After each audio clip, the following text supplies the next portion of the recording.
SQL 그룹 바이 스테이트먼트에 대해서 살펴보도록 하겠습니다. 어그리게이트 펑션, 이 집계 함수라고 하는데, 우리가 이전 챕터를 통해서 살펴봤던 sum이나 count, max, min 이런 것들을 집계 함수라고 합니다. 이런 함수들은 종종 그룹 바이 문장을 같이 사용을 하게 되는데, 어떤 경우를 살펴보면 되냐면, 우리가 주문 테이블 같은 경우에, 예를 들어서 슈퍼마켓에서 그 팔린 상품에 대해서 데이터베이스에 기록을 한다라고 했을 경우에, 그 상품별 그 판매액을 구하고자 할 때도 있겠죠. 주문 테이블 내에 뭐 설탕도 있고, 그 다음에 뭐 형광등도 있고, 라면도 있고, 뭐 이런 것들이 품목별로 이렇게 주문 테이블에 쭉 기록이 될 건데, 그러면 그 각 항목마다, 아이템마다 합계를 구한다거나 아니면은 그날 팔린 그 수량을 구한다든가 이럴 경우에 이 그룹 바이라는 것을 문장을 사용하게 됩니다. 구문을 보면 select column name aggregate function 이렇게 나오는데, 이 집계 함수라는 거죠. 이 sum이라든가 count라든가 이런 것들, 그 다음에 column name from table name where column name operate value, group by, 여기 group by가 나오죠. group by column name 이렇게 나옵니다. 그러니까 이 그룹 바이라는 것은 그 테이블 내에 칼럼들이 쭉 있는데, 어떤 칼럼을 그룹을 시켜서 그룹핑을 해서 집계를 할 거냐, 그 얘기죠. 그래서 아이템별로 집계를 할 거냐, 뭐 이런 식으로. 그래서 여기 보면 셀렉트 구문에 그 웨어절도 있고 그룹 바이 절도 있고 이렇게 쭉 나와 있는데, 이 그룹 바이 이 구문은 이 집계 함수가 사용될 때 이용이 된다, 필요하다라는 겁니다. 한번 예를 구체적으로 살펴보도록 하겠습니다. 데이터베이스가 있어요. 이렇게 주문 테이블이 있고, 오더 아이디 이렇게 쭉 있고, 그 다음에 여기 쉬퍼 테이블이 있어요. 선적사, 해운사인가요? 해운사. 우리 무역, 국가 간 무역을 할 때 배로 그 무역품을 날라주는 회사, 선적사라고, 해운사라고 보면 되겠죠. 이 해운사가 여기 보면 스피드 익스프레스, 유나이티드 패키지, 페더럴 쇼핑 뭐 이런 것들이 있어요. 그리고 그 다음에 인플로이스 테이블이 있어요. 사원 테이블인가요? 고용 사원 담당자일 수도 있겠네요. 그래서 이런 세 개의 테이블에 대해서 한번 살펴보도록 하겠습니다.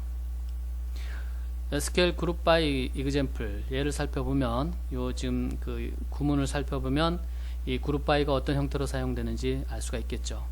select shippers shipper name, 이 그 테이블을 여러 개를 쓰다, 두 개 이상 쓸 경우에 우리가 조인 한다 그러죠. 조인을 할 경우에 그 테이블 명하고 테이블의 칼럼 네임 이렇게 지정을 해줘야 됩니다. 그래야 셀렉트를 할 수가 있어요. 그 shippers 테이블에 shipper 네임을 갖고 오고, 그 다음에 orders 테이블에 order 아이디를 카운터를 하는 겁니다. 카운터를 하고, 이것을 얼라이싱을 했어요. 그 다음에 from orders left join shipper, 이너 조인이죠. 대표적인 orders 테이블과 shippers 테이블을 조인을, 레프트 조인을 했어요. 레프트 조인을 해서 그 중에 이 shipper 네임과 order 아이디를 카운트해서 갖고 오는 겁니다. 그런데 조인을 하다 보니까 이 조건이 있죠. orders 테이블의 shipper 아이디와 shippers 테이블이 shipper 아이디와 같은 경우에 해당이 되겠죠. 같은 조건 하에서 이것을 갖고 옵니다. 그리고 그룹 바이를 시키는데, 어떤 칼럼을 기준으로 그룹 바이를 시키느냐, 요 shipper 네임 기준으로 그 그룹 바이를 시키는 겁니다. 다시 위에서 테이블을 보면, 테이블 요 두 개의 테이블을 썼죠. orders 테이블하고 shippers 테이블. 그러니까 선적사별로 요 슈퍼 아이디가 여기 기록이 되어 있죠. 이렇게 선적사별로 이 주문한 그 수량을 가져오는 겁니다. 여기 지금 보면 카운트니까요. 선적사별로 몇 번 이렇게 주문이 되었느냐. 그래서 눌러보도록 하겠습니다. 런을 해보면 이 각 선적사별로 이 오다된 개수가 나오죠. 카운트가 돼서 68, 54, 74 이렇게 선적사별로 카운트를 할 수가 있다. 그 테이블을 조인을 해서 이럴 경우에 요 보면 그룹 바이를 사용을 한다. 이 구문을. 그 다음에 그룹 바이를 more than one column, 한 개 칼럼 이상을 그룹 바이를 시킬 경우에는 어떻게 하느냐. 예. 그룹 바이를 여러 개를 시킬 수도 있는가 보죠. 예, 보도록 하겠습니다.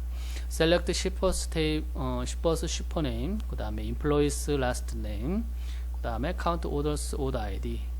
여기 보니까 테이블을 3개 다 조인을 했어요. 3개 다 조인을 해서 그 데이터를 갖고 오는 것을 볼 수가 있습니다. 먼저 orders와 shippers를 이너 조인으로 묶고요. 조인을 하고 이 orders 테이블과 shippers 테이블의 조건은 이 조인하는 조건은 요겁니다.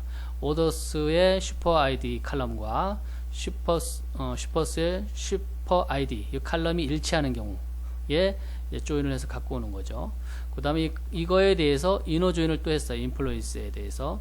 이것은 orders employees ID와 employees employer ID 이것이 같은 조건일 때 이제 갖고 오는 거게 됐죠. 그런데 여기 보니까 shippers 테이블에서 shipper name을 갖고 오고 employees에서 last name을 갖고 오고 orders에서 order ID를 count해서 갖고 옵니다. 갖고 오는데 이 그룹 바이를 어떻게 시켰나 그러면 먼저 shipper name 선적사 이 해운사를 먼저 그룹핑을 하고 해운사 내에 이 그 담당자 있겠죠. 담당자들이 있는데 그 last name, 그 employee의 last name을 기준으로 해서 그룹 바이를 2번 시킨 겁니다. 예, 그래서 결과를 한번 보도록 하겠습니다. 이렇게 하면 이 페더럴 shipping의 내에 이런 담당자들이 쭉 있겠죠. 담당자들에 대해서 이 담당자별로 몇 번 주문이 들어갔느냐 이렇게 나와 있죠. 이렇게. 예. 이 사람에 대해서 5번, 이 사람에 대해서 11번 이렇게 쭉 나와 있습니다. 그래서 그룹 바이를 할 때 한 칼럼에 대해서만 그룹 바이 되는 것이 아니라 2개 이상 칼럼에 대해서도 그룹 바이를 할 수가 있다. 근데 앞에 순서 1차 먼저 그룹핑 시키고 그룹핑 시킨 거 안에서 그 내에서 또 그룹핑 시키고 이렇게 되게 되어 있습니다. 예, 우선순위가 있죠. 예, 요렇게 집계 함수를 사용할 때 이 그룹 바이를 이용을 해서 더 보강을 해서 강력한 SQL 문장을 사용할 수가 있다라는 것을 이번 챕터를 통해서 살펴봤습니다.